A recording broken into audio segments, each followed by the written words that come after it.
In the summer of 1518, the streets of Strasbourg, then a bustling city within the Holy Roman Empire, witnessed a spectacle so bizarre that even today historians struggle to explain it.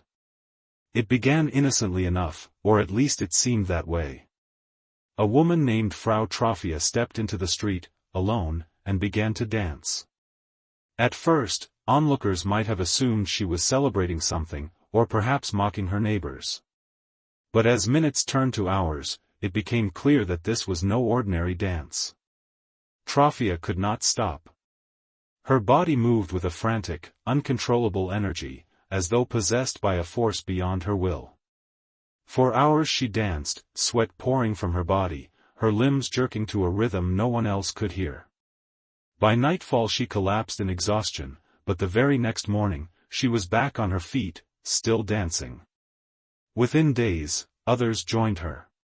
First a handful, then dozens, then scores of men and women filled the cobblestone streets, moving in the same desperate rhythm. Eyewitness accounts suggest that as many as 400 people were swept up in this strange phenomenon. The scene was eerie, no musicians, no festivals, no joy, only the relentless shuffle of feet, the gasps of breath, the cries of those who wanted to stop but could not. Some collapsed from sheer exhaustion, others broke bones as they fell, and tragically, some danced themselves to death from heart attacks or strokes. City officials were horrified. Strasbourg was no stranger to strange events, but nothing in their collective memory prepared them for hundreds of citizens convulsing in the streets. At first, the authorities believed the solution was more dancing. They reasoned that the afflicted should dance it out, so they cleared guild halls, erected stages, and even hired musicians to play. The logic was that if the dancing was caused by some kind of internal imbalance, letting the dancers exhaust themselves would cure them. What followed was perhaps one of the strangest public spectacles in European history, crowds of men and women jerking and twirling uncontrollably while hired fiddlers and drummers tried to match their chaotic movements. Far from helping, the music only seemed to fuel the frenzy, and more citizens joined in. The city's physicians, learned men bound to medieval and early Renaissance theories of health, were called to explain the outbreak. Their diagnosis was curious but consistent with the medical thinking of the day: hot blood. According to the humoral theory, the human body was governed by 4 fluids, an imbalance could cause madness or disease. These physicians insisted that the afflicted had overheated their blood, which drove them into uncontrollable motion. The prescribed cure? More dancing, until the imbalance burned itself out. Of course, this explanation did not satisfy everyone. Strasbourg's clergy believed something darker was at work. Some saw it as divine punishment, perhaps from Saint Vitus, the patron saint of dance and epileptics, who was thought to curse those who angered him with uncontrollable movement. As the weeks dragged on, desperate families carried loved ones to holy shrines and placed offerings at altars, begging for mercy. Priests led processions, praying for an end to the madness. Modern historians have tried to piece together the truth of this dancing plague, and while no single explanation has been universally accepted, several theories compete. One possibility is mass hysteria, a phenomenon in which psychological distress manifests physically on a large scale. Strasbourg in 1518 was a city under immense strain, famine had gripped the region, disease had weakened the population, and superstition was rampant. Under such pressure, a spark, a single woman's breakdown, may have spread like wildfire through the minds of others, triggering a collective psychosis. Another theory points to ergot poisoning. Ergot is a fungus that grows on rye and can produce powerful hallucinogenic compounds similar to LSD. Consuming bread made from contaminated grain could induce hallucinations, spasms, and convulsions. Some researchers argue that Strasbourg's people were essentially poisoned, their jerking movements not a curse but a chemical reaction. However, critics of this theory note that ergot poisoning often causes violent seizures and gangrene, not coordinated dancing over weeks. A third idea blends religion with psychology. Medieval Europeans lived in a world steeped in faith and fear of divine wrath. The cult of Saint Vitus was particularly strong in the region, and some believe the dancers were enacting a ritual of atonement, or were subconsciously compelled by the belief that they had been cursed. In this view, the plague was less about disease and more about belief itself, a manifestation of cultural terror. Whatever the cause, the event remains one of history's strangest mass phenomena. For nearly 2 months, the people of Strasbourg moved against their will, their bodies trapped in an endless rhythm. It eventually subsided, not with a cure, but seemingly because it had run its course. The musicians were dismissed, the stages dismantled, and the survivors collapsed into silence. No single explanation could account for why it started or why it ended. To imagine the scene is to step into a surreal nightmare. Picture narrow medieval streets, lined with timber-framed houses, the summer heat pressing down on the city. Crowds gather, not for celebration but for horror, watching their neighbors' bodies betray them. Mothers dancing while their children cried. Men collapsing into the dust, their feet still twitching even as they gasped for air. Priests chanting prayers, doctors prescribing more movement, and officials baffled at every turn. It was not a festival but a tragedy disguised in rhythm. The dancing plague of 1518 has since become a symbol of how fragile the line between order and chaos can be in human society.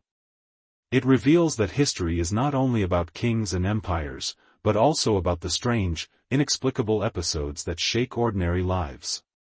To us, it sounds fake, almost like a myth or folktale, yet the chronicles of the time confirm it. It reminds us that history holds secrets stranger than fiction, and that sometimes, the human mind and body conspire to create realities that defy reason. In the courts of medieval and early modern Europe, justice was not reserved for humans alone. Animals, too, could be dragged before a judge, accused of crimes, and subjected to elaborate trials that mirrored those of people. To us, this sounds absurd, almost like a parody of law. But in towns and villages across France, Switzerland, and even parts of Italy, pigs, goats, horses, and even insects once faced serious legal proceedings. The records, preserved in archives, show that these trials were no joke. They followed legal procedure, with lawyers appointed for the accused and verdicts delivered with all the solemnity of justice. One of the most notorious examples comes from Falaise, France, in 1386. A sow was accused of killing a child. The townspeople dragged the animal into court, where it was formally charged with murder. Witnesses testified against the pig, describing the brutal attack. The animal was dressed in human clothing, shirt, breeches, gloves, to symbolize its guilt as though it were a person. After a full trial, the sow was sentenced to death. On execution day, the square filled with onlookers. The pig was hanged publicly, its body swaying as a grim warning to others. Today, the scene feels grotesque, even absurd, but to the people of Falaise, it was an act of justice that reaffirmed social order. And this was not an isolated case. Pigs, in particular, were frequent defendants. They lived in close contact with villagers, roaming freely through streets, sometimes entering homes. When a pig injured or killed someone, the community treated it no differently than a violent neighbor. Court records across Europe show pigs charged with assault, theft, and even murder. The punishments varied, some were hanged, others burned, and a few mutilated to mirror their crimes. But the strange world of animal trials did not end with pigs. Rats, too, once stood trial. In 1522, in the French village of Autun, rats were accused of devouring the barley harvest. The entire rat population of the region was summoned to court. Of course, none appeared. Their defense attorney, yes, the rats had won, argued that his clients had not received sufficient notice and, in any case, it was unreasonable to expect them to travel safely through cat-infested villages to attend. The judge accepted the reasoning, adjourned the trial, and ultimately dropped the case. In this bizarre episode, the rules of law were applied so literally that even the absence of rodents had to be legally justified. There were also cases against locusts and weevils, insects that devastated crops. In these trials, the church played a central role. The insects were excommunicated or cursed in formal ceremonies, with priests demanding that they leave fields in peace. Sometimes, areas of land were set aside for the insects as a form of negotiated settlement, as though the creatures were fellow tenants with rights. Imagine farmers gathered outside a church, listening to priests chant prayers against swarms of tiny invaders, hoping divine law would drive them away. Why would communities devote time, money, and ritual to prosecuting animals and insects? The answer lies in how people of the Middle Ages understood the world. Justice was not only a human institution but a cosmic order. Every creature, from man to beast, was thought to be bound by moral law. If a pig could kill, then it could also be guilty. By putting animals on trial, society reaffirmed its belief that sin and justice applied universally. It was also a way to channel fear. In an age when disease, famine, and violence were constant threats, holding a trial gave people a sense of control, however symbolic. The trials also had a theatrical dimension. For villagers, a pig hanged in the square was both a punishment and a performance, a public ritual reminding everyone, human and animal alike, of the consequences of transgression. The spectacle was memorable, reinforcing the community's faith in order, even if the logic was flawed. Modern scholars often debate whether people of the time genuinely believed animals had moral agency or whether these trials were symbolic scapegoating. Some suggest they were more about human psychology than law. The animal became a stand-in for the uncontrollable forces of life, hunger, chaos, danger. Punishing it gave the community a momentary sense of mastery. Others argue that these trials were simply an extension of property law. If someone's pig killed a child, the pig was treated as both tool and criminal, its destruction serving as restitution. Regardless of interpretation, the records are clear, these events were taken seriously. In many cases, animals were provided with legal defense, often by skilled lawyers. The court transcripts reveal careful arguments, procedural delays, and appeals. In some instances, animals were even acquitted for lack of evidence. Imagine a solemn judge declaring a cow innocent of trampling crops, the villagers murmuring in surprise. Of course, not all animals received equal treatment. Domesticated creatures, pigs, dogs, cows, faced secular courts, judged as though they were humans. Wild creatures or insects usually faced ecclesiastical courts, condemned through religious rituals. This division reflected the blurred line between daily life and spiritual belief in medieval Europe. To picture such a trial is to step into a surreal courtroom. The air thick with candle smoke, robed judges listening to testimony about a pig's misdeeds, a lawyer standing beside the animal, speaking in its defense. Outside, villagers whisper, children clutch their mothers, the accused grunts or squeals, unaware of its fate. When the verdict comes, the weight of justice falls not only on the beast but on the entire community, reinforcing their fragile sense of order. The animal trials reveal more than just the strangeness of the past. They show us how deeply people sought meaning in the chaos of life. Where we might shrug and call it accident, they saw cosmic imbalance. Where we see absurdity, they saw justice. To them, the world was alive with moral consequence, and every creature, great or small, played a role in it. Today, these trials read like dark comedy, almost unbelievable in their detail. Yet they remind us of a crucial truth: history is not always rational. It is filled with episodes where human imagination, fear, and faith collide, producing outcomes that sound like fables. And yet, these events were very real. The court records stand as proof that once upon a time, in the very halls of justice, animals were judged side by side with men. Few rulers in history embody the blend of power, madness, and absurdity quite like the Roman Emperor Caligula. His reign, though short, lasting only 4 years from 37 to 41 CE, has been remembered not for great military victories or sweeping reforms, but for a series of bizarre and often shocking stories that make him one of the most infamous figures in Roman history. Whether all of these tales are true or exaggerated by his enemies, they paint a picture of a ruler whose behavior blurred the line between theater and tyranny, leaving Rome both captivated and horrified. Caligula was born Gaius Julius Caesar Germanicus, the son of the beloved general Germanicus. As a child, he accompanied his father on military campaigns, dressed in miniature soldier's gear. The troops affectionately nicknamed him Caligula, meaning little boots, after the small caligae, or soldier's sandals, he wore. The name stuck, though as emperor, he reportedly despised it. After the death of Emperor Tiberius, Caligula was welcomed to the throne with immense enthusiasm. He was young, charismatic, and the grandson of Mark Antony. Rome hoped he would bring back the glory days of leadership. For a brief moment, it seemed he might. His first months were filled with popular gestures, releasing prisoners, honoring his family, granting bonuses to soldiers. The people adored him. But then, something shifted. Ancient sources suggest that a serious illness, possibly a brain fever, struck Caligula early in his reign.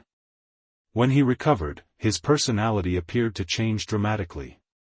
What followed was a rule defined by extravagance, cruelty, and decisions so outlandish that they still shock us nearly 2,000 years later. Perhaps the most famous story is that of Incitatus, Caligula's beloved horse. Unlike other rulers who showered affection on hunting dogs or exotic pets, Caligula elevated his horse to a level normally reserved for statesmen. He provided Incitatus with a marble stable, an ivory manger, and even a house with servants. Ancient writers claim he fed the horse oats mixed with gold flakes. The most bizarre claim of all was that Caligula intended to make Incitatus a consul, one of the highest political offices in Rome. Some historians believe this was Caligula's way of mocking the Senate, suggesting that even his horse could govern better than Rome's politicians. Others think it was evidence of true madness. Either way, the tale of the horse senator has become one of the enduring symbols of his reign. Another infamous episode was his so-called war against the sea. In 39 CE, Caligula prepared for a grand campaign in northern Europe, raising expectations of a conquest of Britain. His legions marched to the shores of the English Channel, their armor gleaming, banners fluttering in the wind. The soldiers stood ready for battle, only for their emperor to give a baffling order. Instead of attacking across the channel, he commanded them to collect seashells. According to ancient accounts, Caligula declared that these shells were the spoils of the sea, a symbol of his victory over Neptune, the god of the ocean. The soldiers, confused but obedient, filled their helmets with shells, and the campaign was over. To Rome, it was a humiliating spectacle. For Caligula, it may have been a theatrical assertion of divine power, but to history, it remains one of the strangest military episodes ever recorded. Caligula's absurdities were not limited to symbolic gestures. He also demanded divine honors, declaring himself a living god. Temples were rededicated in his name, and statues of himself were placed in holy sites. He even ordered a colossal statue of Zeus in Greece to be modified with his own likeness. To Romans, who were accustomed to emperors being deified after death, this was scandalous. To claim divinity while alive was arrogance of the highest order. Some sources say he even conversed with the gods as though they were equals, strutting around the palace dressed as Jupiter, Mercury, or Venus, depending on his mood. His cruelty was as notorious as his eccentricity. Caligula enjoyed playing with power in the most grotesque ways. He would invite senators to lavish banquets, only to laugh at their discomfort as he reminded them he held their lives in his hands.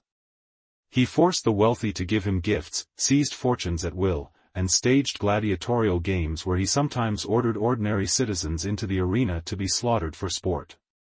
He is said to have delighted in watching people suffer, often turning punishments into public entertainment. The cruelty was not random, it was a display of absolute authority, designed to keep the Senate and the people in a constant state of fear. And yet, amidst the absurdity and terror, Caligula also built remarkable monuments. He began ambitious construction projects, including the enormous floating bridge across the Bay of Baiae, assembled from ships lashed together. For several days, He rode his horse back and forth across this artificial causeway, dressed in Alexander the Great's breastplate, basking in the image of himself as a conqueror who defied nature. Though the project was wasteful and temporary, it symbolized his obsession with spectacle. He wanted Rome to see not just a ruler, but a godlike figure capable of impossible feats.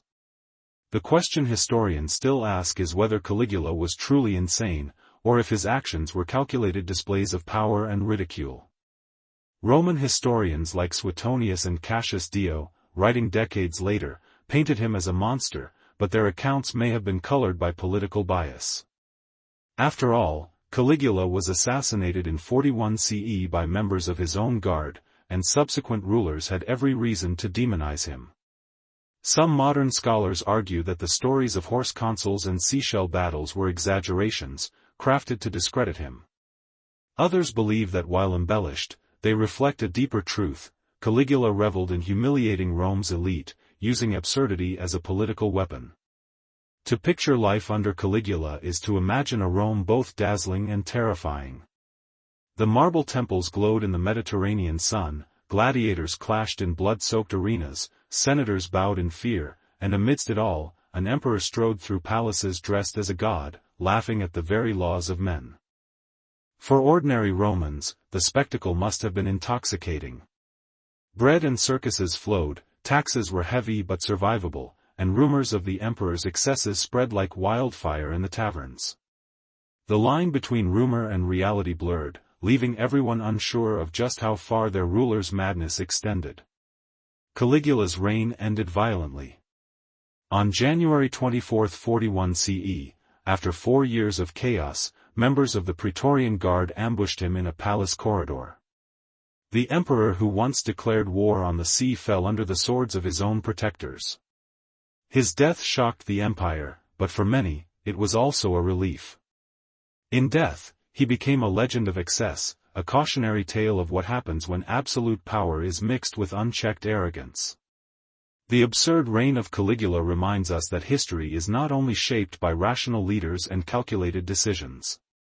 Sometimes, it is driven by personalities so extreme, so theatrical, that their rule feels like a dark comedy written on the grand stage of empire. To us, his stories sound fake. How could an emperor send an army to collect seashells, or plan to make his horse a consul? Yet the chronicles of Rome insist that these were the legacies of one of its strangest rulers. Caligula's reign stands as proof that truth, especially in history, can be far stranger than fiction. When we think of jobs from the past, we imagine farmers tilling fields, blacksmiths hammering iron, or scribes bent over parchment. Yet history is filled with professions so unusual, so bizarre, that they sound like inventions from a satirical novel. These jobs were once real, necessary, and in some cases, deadly serious. They reveal not just how people survived, but how societies made sense of the world around them. To step back in time is to discover a workplace stranger than fiction. Take, for instance, the knocker-upper of Victorian Britain.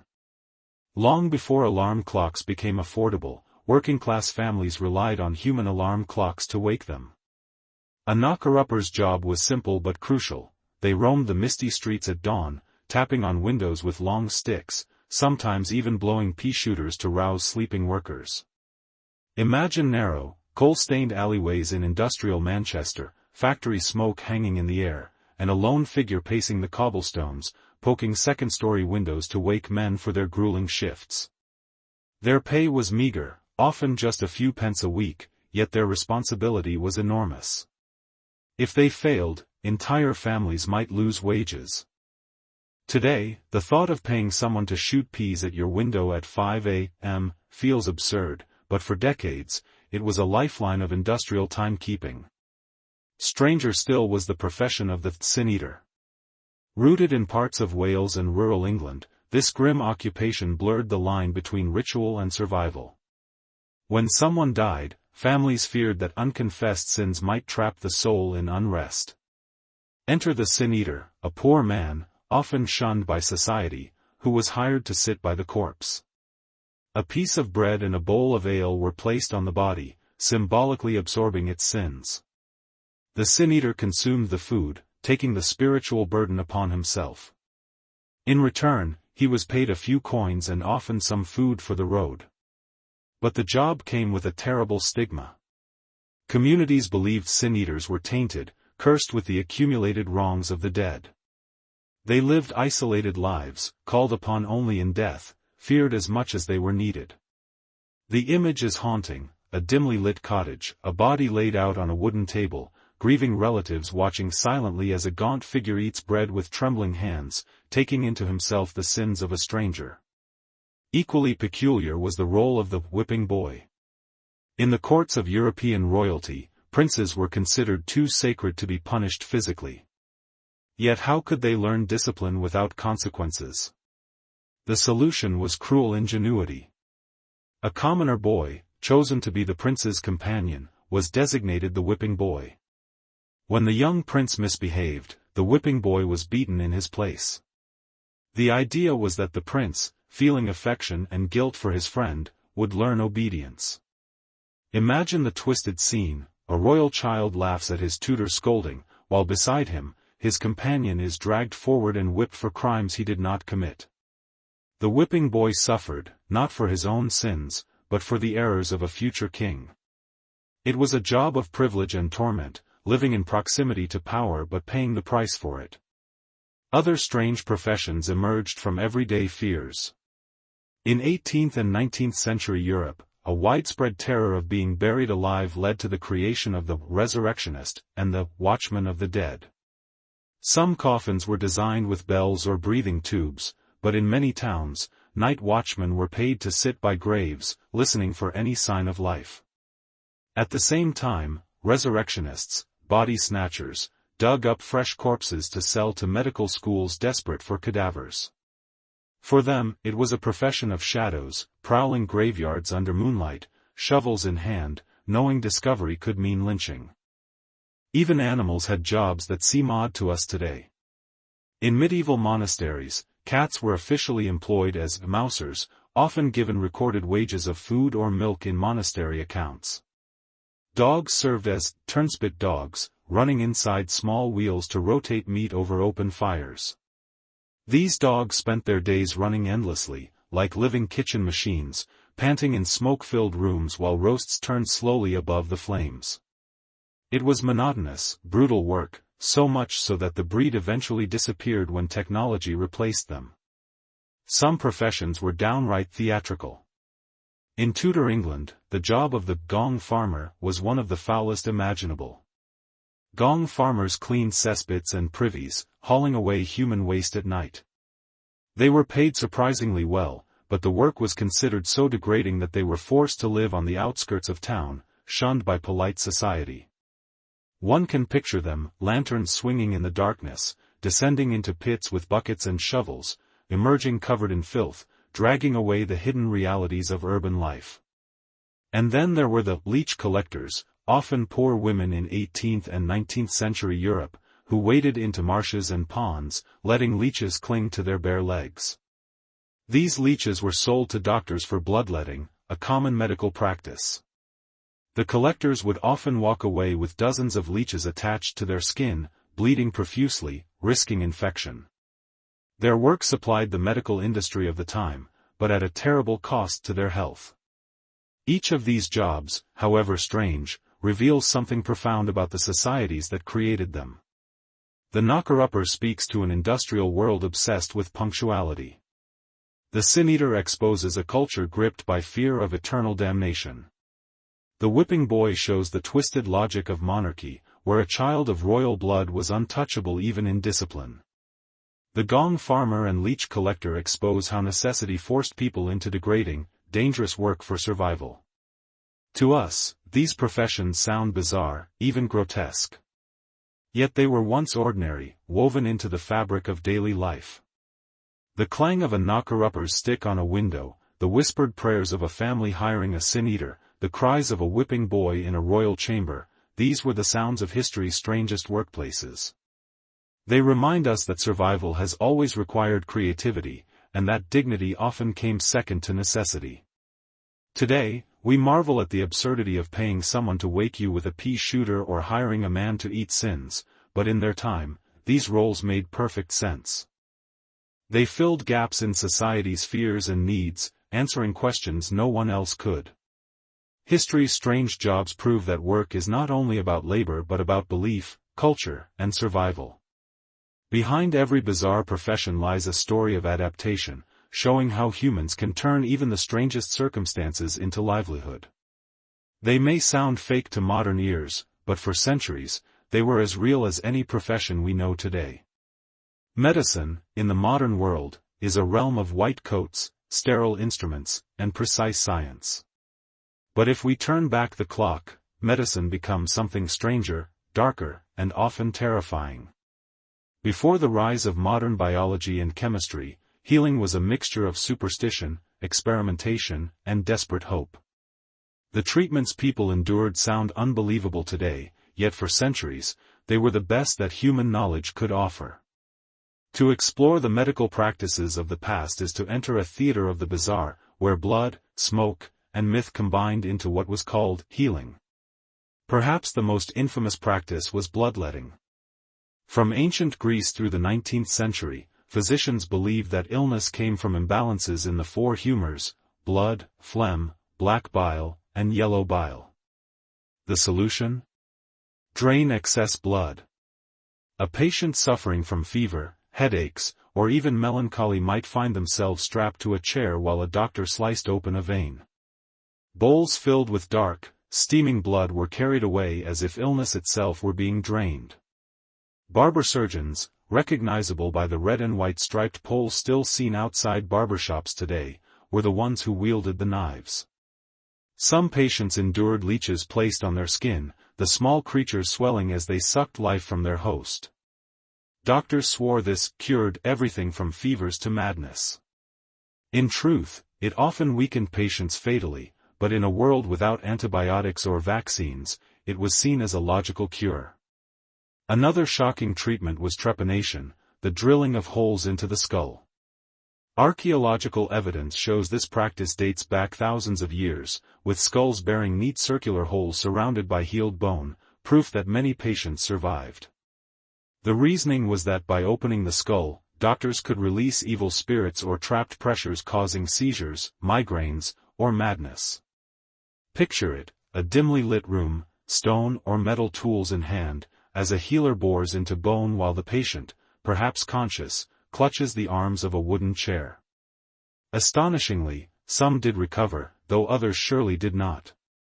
For centuries, trepanation persisted, morphing into crude neurosurgery before the rise of modern brain science. Then there was the era of bizarre cures rooted in ingredients that sound closer to witchcraft than medicine. In Renaissance Europe, powdered mummies were sold as medicine. Apothecaries ground up the desiccated remains of Egyptian corpses, mixing them into potions believed to cure everything from bruises to epilepsy. Wealthy nobles eagerly consumed these strange concoctions, convinced that the essence of ancient bodies carried mystical healing power. Alongside this came the use of bezoars, hardened masses found in the stomachs of animals, believed to be antidotes to poison. Kings and nobles kept them close, swallowing powders shaved from them in times of fear. The irony, of course, is that these expensive cures did little beyond fuel superstition. Perhaps no figure represents the bizarre face of old medicine better than the plague doctor. During the Black Death, physicians donned long leather coats, wide-brimmed hats, and the iconic beaked mask stuffed with herbs, vinegar-soaked cloth, or spices. They believed disease spread through poisonous air called miasma, and the mask's herbs acted as filters. To villagers, the sight of the masked figure striding through streets of death was both terrifying and hopeful. In truth, the outfit offered little protection, but the image remains one of history's most haunting symbols of desperation against disease. Dentistry, too, had its share of horrors. Before anesthesia, tooth extractions were performed in open marketplaces by traveling tooth pullers. To advertise, they displayed chains of rotten teeth strung together like grisly trophies. Patients sat before jeering crowds as teeth were yanked out with crude pliers, often breaking jawbones in the process. To dull the agony, patients sometimes drank strong alcohol or bit down on sticks, but pain was inevitable. These spectacles were part medicine, part theater, a reminder of how public and brutal healing once was. Other remedies sound equally surreal. In medieval Europe, urine was used as a diagnostic tool, with physicians carefully examining its color, smell, and even taste to determine illness. Treatments included animal dung poultices applied to wounds, crushed emerald swallowed for stomach pains, and even mercury prescribed for syphilis. Mercury ointments glistened on the skin of patients, slowly poisoning them as they sought a cure. To treat insanity, doctors prescribed cold baths, spinning chairs to shake the brain into balance, or chains and confinement in asylums that resembled prisons more than hospitals. Even in the 19th century, some practices bordered on torture. Electric shock therapy was administered without understanding of its effects, with patients strapped to tables as jolts coursed through their bodies. Lobotomies, the surgical severing of connections in the brain, became popular in the early 20th century as a cure for everything from depression to rebelliousness. Thousands were subjected to the procedure, leaving many with shattered personalities or vacant stares. While later than our earlier examples, it reveals how medical experimentation often continued long after science should have known better. Yet for all its strangeness, bizarre medicine also reflects the ingenuity of human survival. Bloodletting, though dangerous, was based on a genuine attempt to understand balance in the body. Trepanation sometimes relieved pressure from head trauma, even if doctors didn't fully grasp why. Herbal mixtures, though wrapped in superstition, sometimes contained plants with real healing properties. Even the plague doctor's beak, while ineffective against germs, might have offered slight protection from fleas, the true carriers of plague. What we see in medicine's bizarre past is a blend of desperation and creativity. People faced terrifying diseases without modern knowledge, and they reached for whatever tools, symbols, or rituals they had. To us, drinking mummy powder or swallowing mercury seems insane. To them, it was survival. The world of medicine has come far from sin-eaters, plague masks, and barber surgeons with blood-stained aprons. Yet, beneath the strangeness lies a truth: the history of healing is also the history of human hope. People were willing to endure drills to the skull, cups of poison, and the knives of barbers, all in the belief that life could be extended, pain eased, and death delayed. It is easy to laugh at the past, to marvel at its bizarre cures. But perhaps we should also feel awe. For these experiments, as misguided as they were, paved the way for the breakthroughs we now rely upon. The path to modern medicine was not a clean march of progress. It was a journey through the bizarre, the grotesque, and the miraculous. And each leech, each drill, each mask is part of that story. Food is one of the most universal human experiences, yet across history it has been wrapped in rituals, taboos, and traditions that seem utterly bizarre today. What we eat, how we eat it, and what we refuse to eat all reveal deeper truths about the cultures that came before us. The dining table of the past was not only a place for nourishment, it was a theater of power, fear, and superstition. To step into history's kitchens and banquet halls is to encounter dishes and customs that sound so strange, they border on the unbelievable. Consider the medieval banquet. For kings and nobles of Europe, food was not just about flavor but about spectacle. Entire roasted peacocks were served with feathers reattached, their necks upright, shimmering like jewels as servants carried them into candlelit halls. Swans, too, were presented with golden crowns fixed to their heads. These dishes were rarely eaten, they were symbols of wealth and dominance, paraded before guests to leave mouths open in awe. In some cases, live birds were baked into pies, so that when the crust was cut open, a flurry of wings erupted into the hall. Imagine the astonishment of diners as sparrows or doves burst from steaming pastry, the banquet transformed into a living performance. Yet for the poor, meals looked vastly different. Peasant diets were dominated by coarse bread, porridge, and whatever vegetables or scraps they could manage. In medieval England, black bread made from rye or barley was common, often baked with ground beans or peas to stretch the dough. Meat was rare, usually eaten only on holidays, and even then it was often salted or smoked to preserve it through the long winters.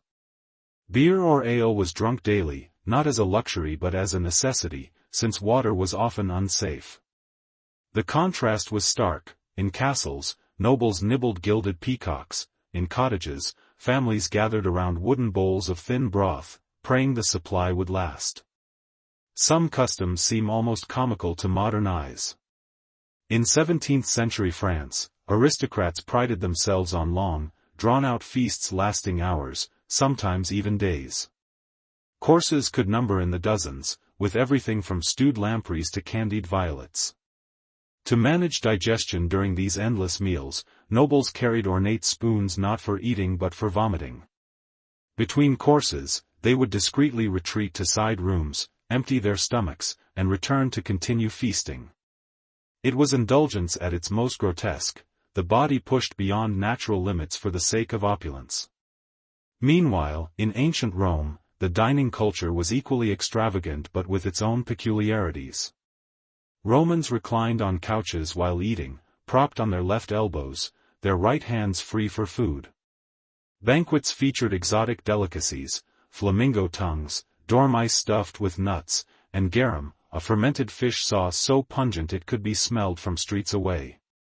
The wealthy showcased their status by serving dishes from across the empire, dates from Judea, oysters from Britain, spices from the East. For the poor, however, meals were simple: flatbread, porridge, olives, and cheap wine diluted with water. Rome's dining customs reflected its society, lavish at the top, frugal at the base, bound together by a shared love of spectacle. But not all food oddities were about indulgence. Some were about survival. In medieval Scandinavia, people preserved fish by burying it underground, where it fermented over weeks until it became what is known today as surströmming, fermented herring with an odor so strong it can make modern diners gag before tasting it. For those who survived harsh winters, however, it was a vital food source. In Iceland, shark meat was buried and left to rot until its toxins broke down, transforming into hakarl, another dish infamous for its stench. These were not delicacies of choice but of necessity, creative, if unpleasant, ways to stretch survival from the bounty of the sea. Across the globe, food taboos shaped entire cultures. In medieval Japan, eating four-legged animals was frowned upon, associated with impurity and Buddhism's respect for life. For centuries, meat was replaced by fish, rice, and vegetables in diets, shaping Japanese cuisine into its distinctive form. In contrast, European peasants relied heavily on pork, every part of the pig consumed from snout to tail. Customs dictated when meat could be eaten, church calendars marked fish days when flesh was forbidden, and creative substitutes like almond milk or fish-shaped bread became common. Food, in many ways, was controlled not only by resources but by religion itself. Dining rituals also reflected hierarchy. In medieval Europe, salt was more than seasoning, it was a marker of class. At grand feasts, the salt cellar was placed at the center of the table. Nobles sat above the salt, near the Lord, while commoners sat below the salt, farther down the board. Where you sat in relation to the salt cellar defined your status as clearly as a title. Even small details of dining could remind everyone of their place in the social order. And then there are the foods that blur the line between medicine and cuisine. In Victorian England, turtle soup was believed to restore vitality. If you want to glimpse the hidden fears and hopes of the past, look not only to its wars and monuments but to its superstitions. These small beliefs, woven into daily life, reveal how ordinary people made sense of a world filled with uncertainty. Disease struck without warning, crops failed mysteriously, storms ravaged with no explanation. Science was limited, and so belief filled the gaps. To step into the superstitions of the past is to see a mirror of human vulnerability, rituals, charms, and taboos that sound strange today but once carried the weight of survival itself. Consider medieval Europe, where fear of witchcraft was deeply ingrained.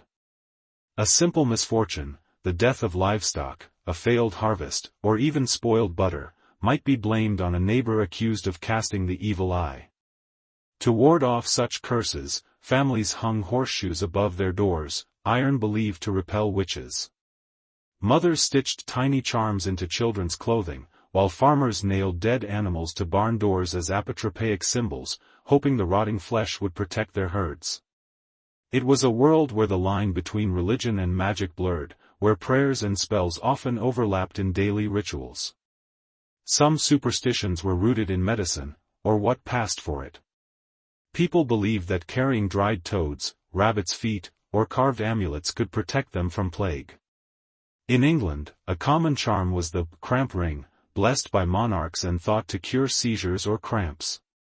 Herbs like rosemary, sage, and garlic were hung in doorways, both as seasoning and as spiritual shields. Garlic, especially, was seen not only as food but as a weapon against evil spirits and disease. The smell of it, pungent and overwhelming, was thought to drive away death itself. Numbers held power too.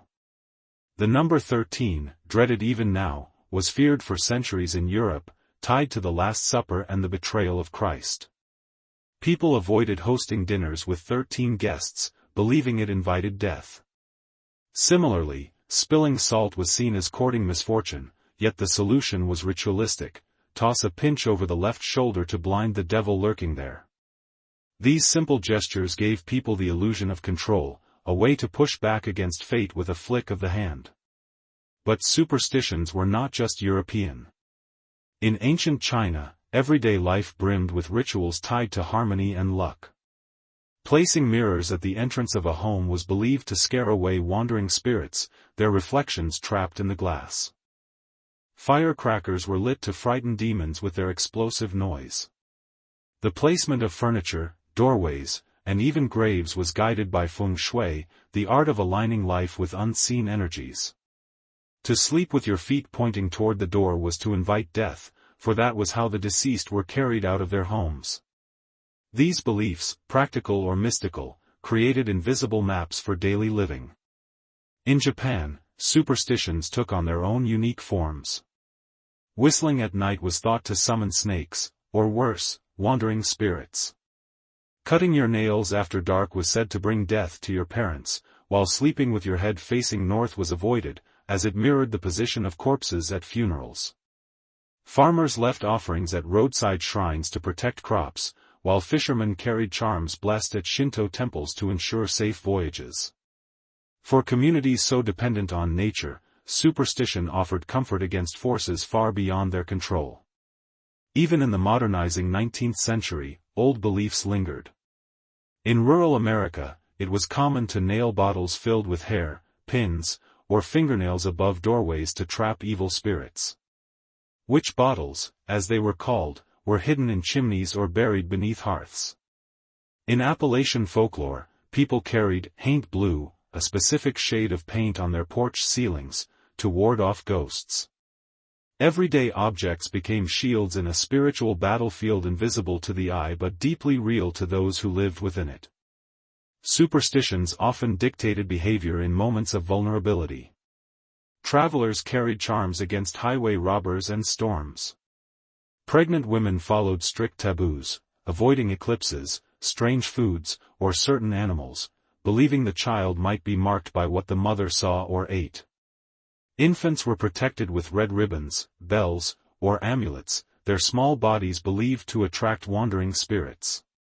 To leave a newborn unattended, even for a moment, was to risk it being swapped with a changeling, a fairy child, pale and sickly, left in place of the human baby.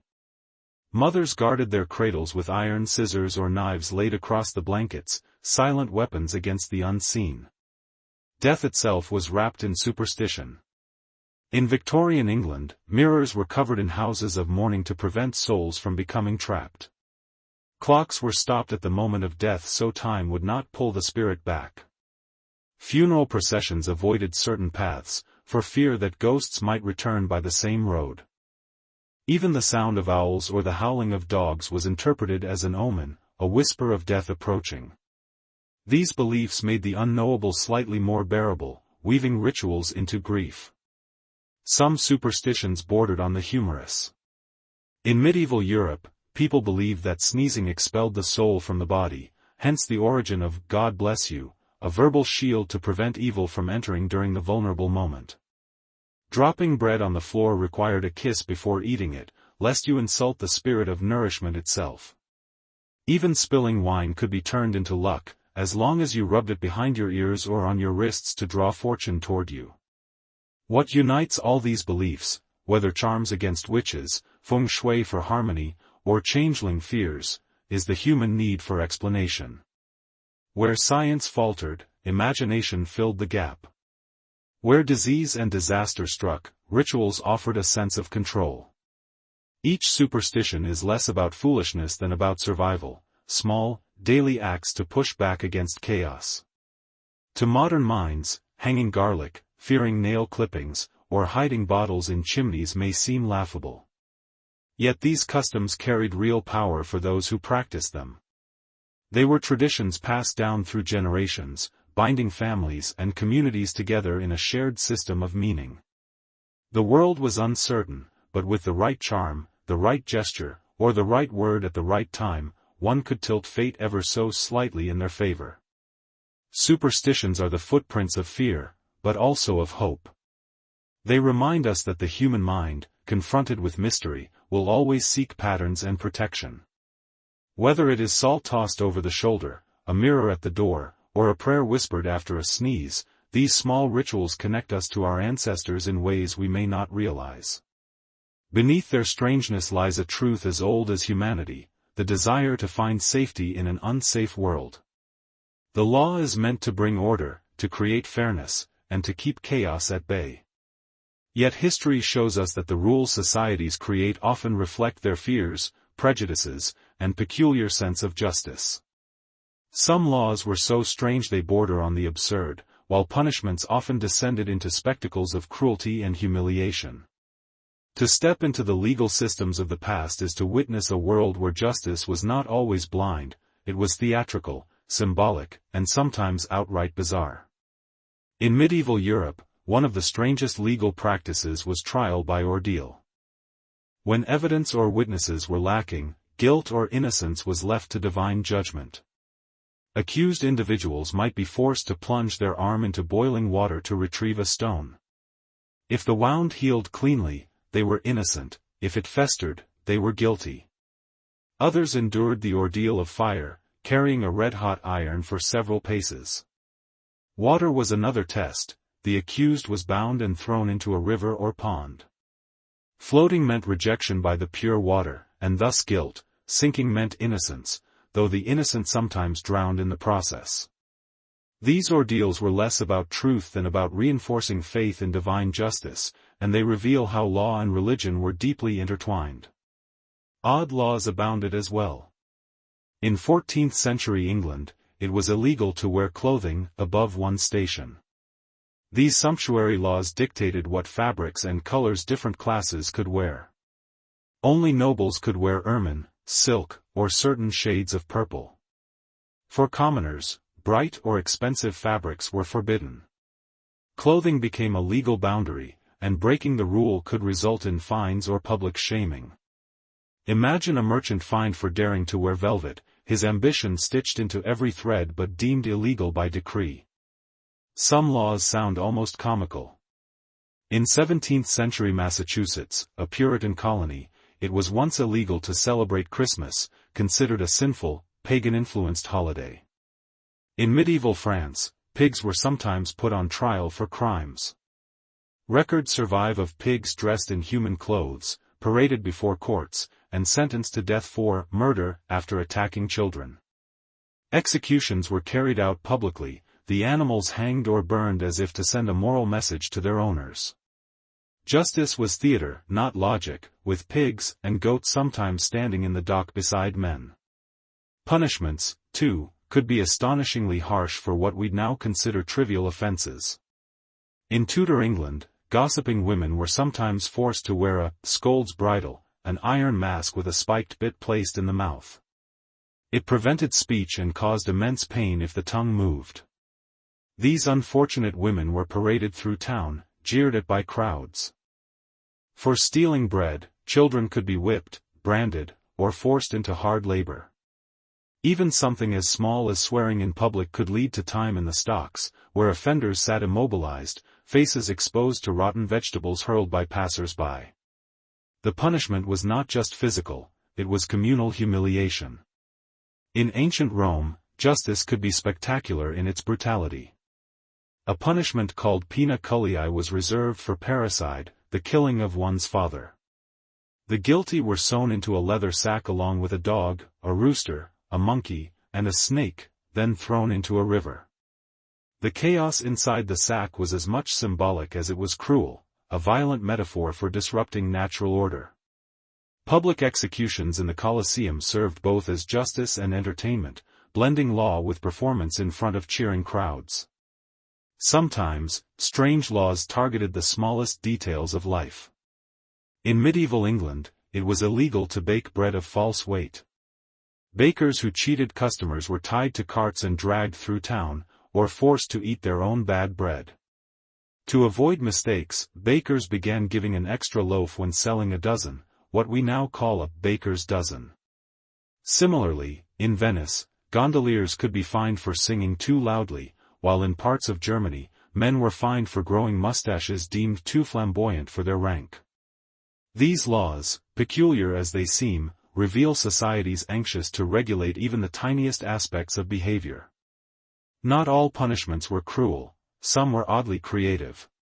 In 18th-century Britain, debtors unable to pay were sent to debtors' prisons, where they lived until debts were cleared. But in smaller communities, alternative punishments appeared. Drunkards were forced to wear barrels with holes cut for arms and legs, stumbling through streets as a living warning against excess. In some towns, men caught cheating on their wives were paraded backward on donkeys, holding the animal's tail to further their humiliation. Justice was not only about correction, it was about making an example through spectacle. Religious laws added another layer of strangeness. During the Inquisition, people could be punished simply for what they believed or failed to believe. Owning the wrong book, questioning a priest, or even appearing too curious about science could result in interrogation or worse. Meanwhile, in parts of Asia, laws dictated the most precise aspects of etiquette.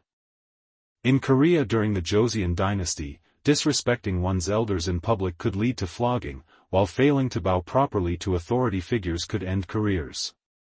Law was as much about social order as about crime. What makes these laws and punishments so strange to us today is not only their harshness but their symbolism. They weren't always designed to rehabilitate or even deter crime, they were meant to reinforce a worldview. Trial by ordeal said, God decides. Sumptuary laws said, know your place. Punishing pigs in court said, morality extends even to animals. Branding thieves, bridling gossips, and parading drunkards through streets said, justice belongs not only to the courts but to the entire community. The spectacle of justice shaped behavior more than the punishments themselves.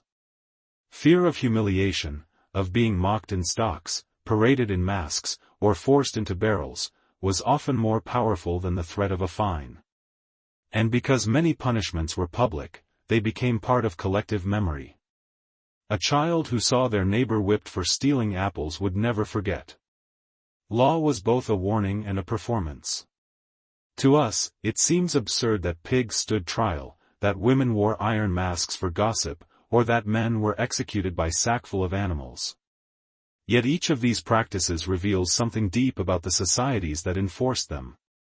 They show us what people feared most: chaos, disrespect, blasphemy, or ambition beyond one's station. Strange as they appear now, these laws were once deadly serious. History's strangest laws and punishments remind us that justice is never neutral, it reflects culture, belief, and power. To understand them is not only to laugh at their absurdity but to recognize how fragile our own notions of fairness may be. Someday, future generations may look back on us with the same bewilderment, wondering how our own punishments ever made sense. History is often told through great inventions, printing presses, steam engines, electricity. But hidden beneath those triumphs are countless oddities, inventions so peculiar, impractical, or ahead of their time that they slipped into obscurity. Forgotten technologies reveal both the boundless creativity of the human mind and the strange paths progress can take. Some of these inventions feel laughable now, while others were centuries ahead of their time, only to vanish until rediscovered by later generations. Take, for instance, the bizarre world of medieval armor design. By the 15th century, armorers were experimenting with strange hybrid contraptions. One surviving example is the horned helmet, commissioned by Emperor Maximilian I of the Holy Roman Empire. It featured curling ram's horns and even a grimacing faceplate. While utterly impractical for battle, such designs show how armor sometimes straddled the line between protection and theatrical intimidation. Other inventions from the same period included weapons that doubled as tools, a mace with a hidden key inside, or daggers that contained tiny sundials so knights could check the time between fights. These hybrid objects were ingenious but often unnecessary, destined to gather dust rather than glory. In the Renaissance, inventors like Leonardo da Vinci filled notebooks with designs that look startlingly modern. He sketched prototypes of helicopters, submarines, and tanks long before the technology to build them existed. While few of his machines were constructed in his lifetime, they reveal how imagination can leap centuries ahead of practicality. A flying machine built with flapping wings might seem doomed to fail, yet the very act of drawing it kept alive the dream of human flight until the Wright brothers made it real. Forgotten technology, then, is often less about failure and more about timing. Other inventions were so odd they seemed like pranks. In the 19th century, French inventor Jean-Pierre Blanchard created a pair of inflatable life-saving trousers, essentially pants that doubled as flotation devices. He believed people could walk across rivers with them. Needless to say, they didn't catch on.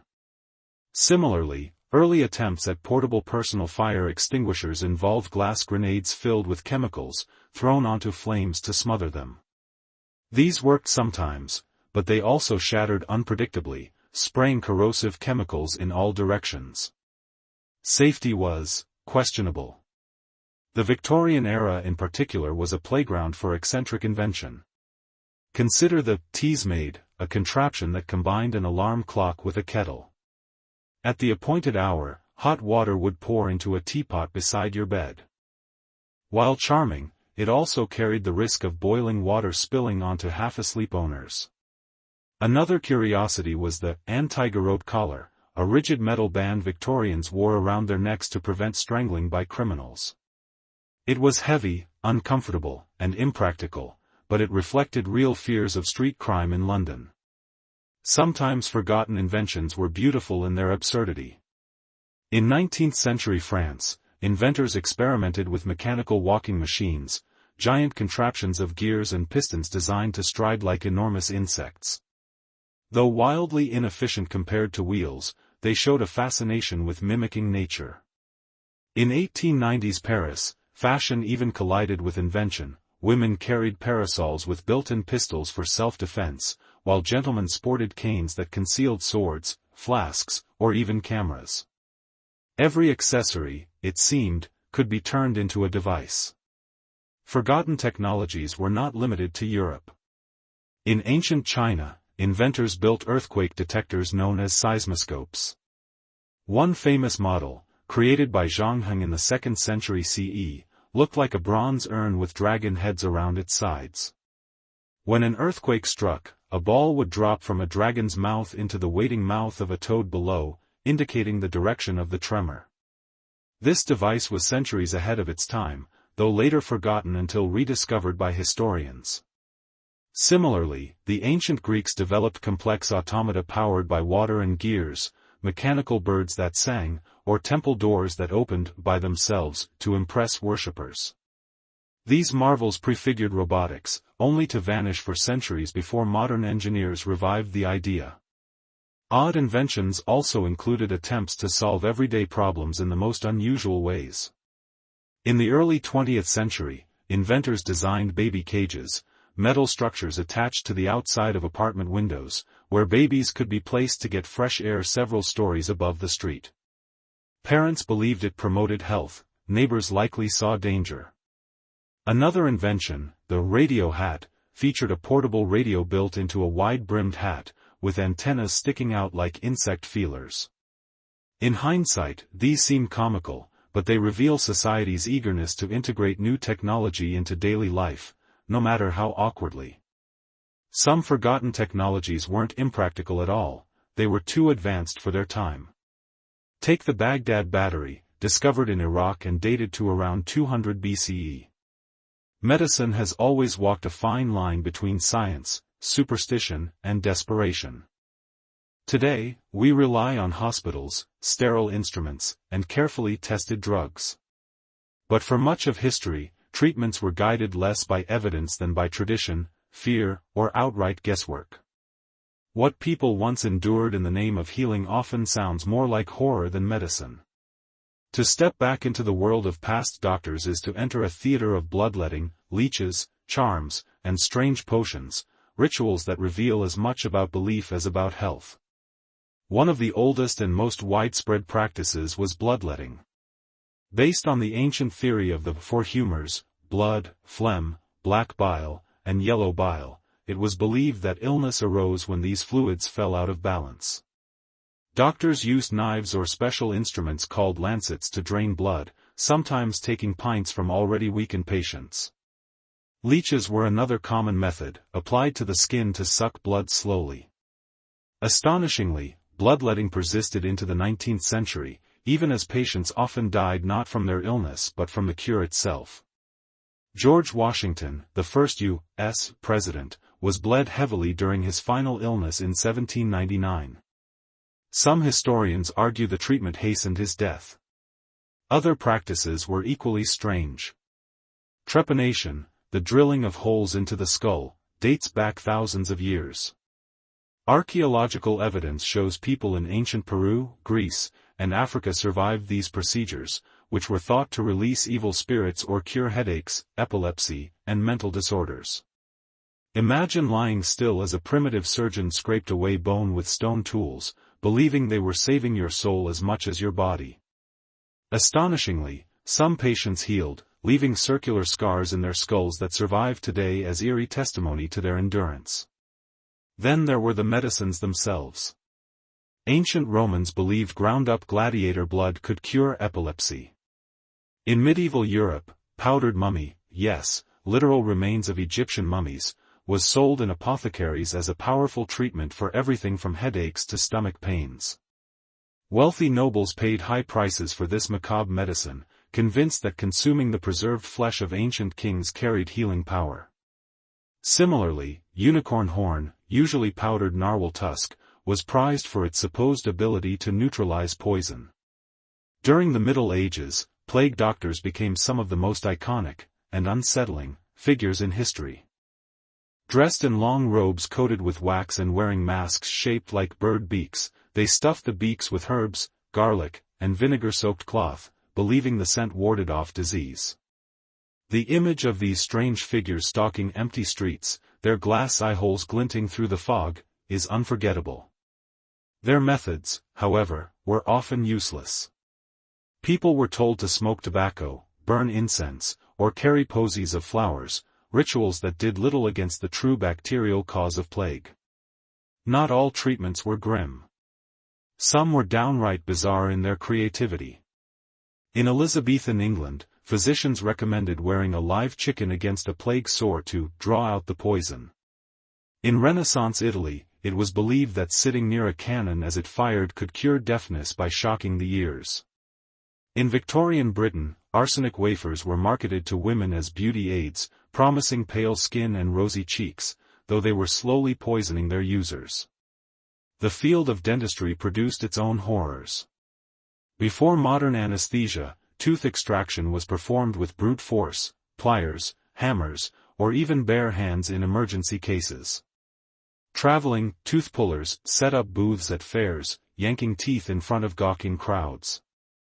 Pain relief was experimental. Some patients bit down on leather straps, while others were given strong alcohol to dull their senses. In 18th-century Paris, one dentist invented wooden dentures held together with metal springs. They looked impressive, but the springs forced the mouth open, making speech and eating nearly impossible.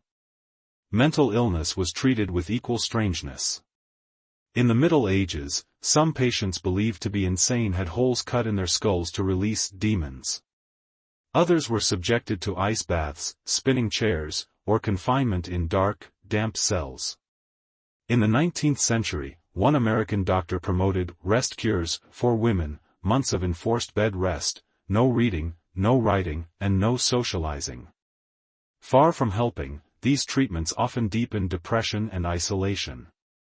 The line between care and cruelty was thin. Yet not every bizarre medical idea was entirely wrong. Herbal remedies, though often wrapped in superstition, sometimes contained real medicinal value. Willow bark tea, used for centuries to ease pain, contained salicin, the natural precursor to aspirin. Moldy bread was applied to wounds long before scientists discovered penicillin. Even leeches, once dismissed as quackery, are used in modern microsurgery to restore blood flow.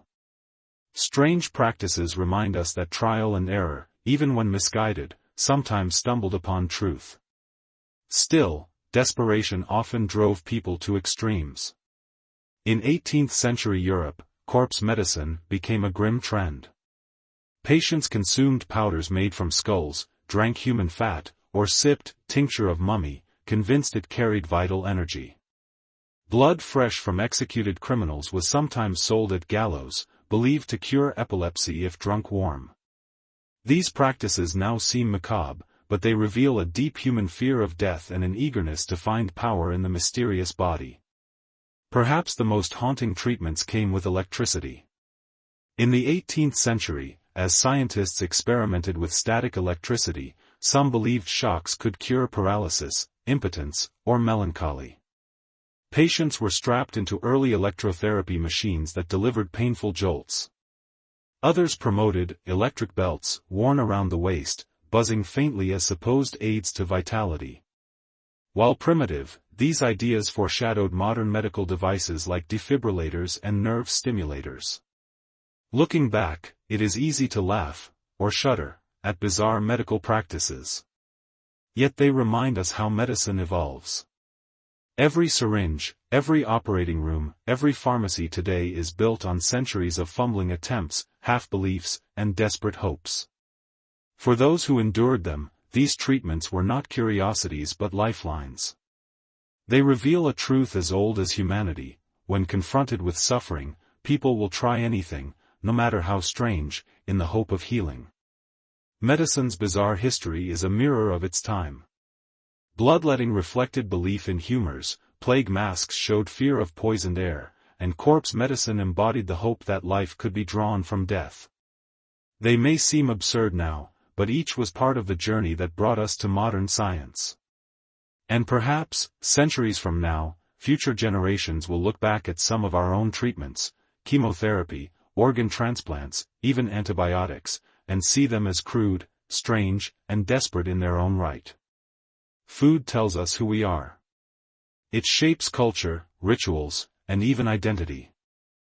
But history reveals a culinary landscape filled not only with feasts and delicacies but also with strange, dangerous, and downright bizarre diets. What people once considered delicious, or medicinal, can shock us today. Strange dishes, peculiar eating habits, and unusual ingredients reveal both the creativity and the desperation of humanity's long struggle with hunger, health, and status. In ancient Rome, extravagant banquets were stages for power as much as taste.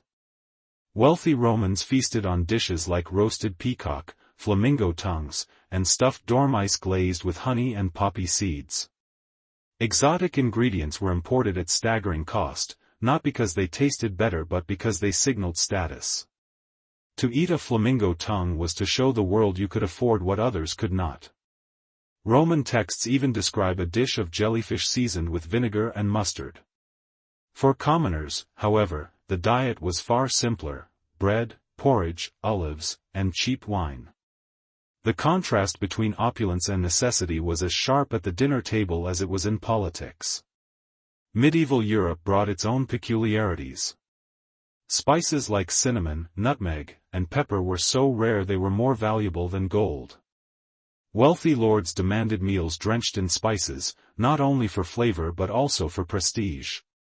Dishes like swan pie or roasted hedgehog appeared at feasts, sometimes sculpted into fantastical shapes.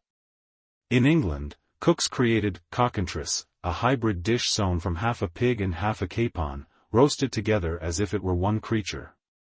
These strange creations weren't just meals, they were edible theater, designed to awe guests. Yet diets also reveal hardship. During famines, people ate what they could find: tree bark ground into flour, acorns boiled until edible, even leather boiled from old shoes. In parts of medieval Europe, famine drove desperate peasants to eat grass or clay. Such practices remind us how fragile survival could be. The line between feast and famine was often just a bad harvest away. In Asia, culinary traditions produced their own curiosities.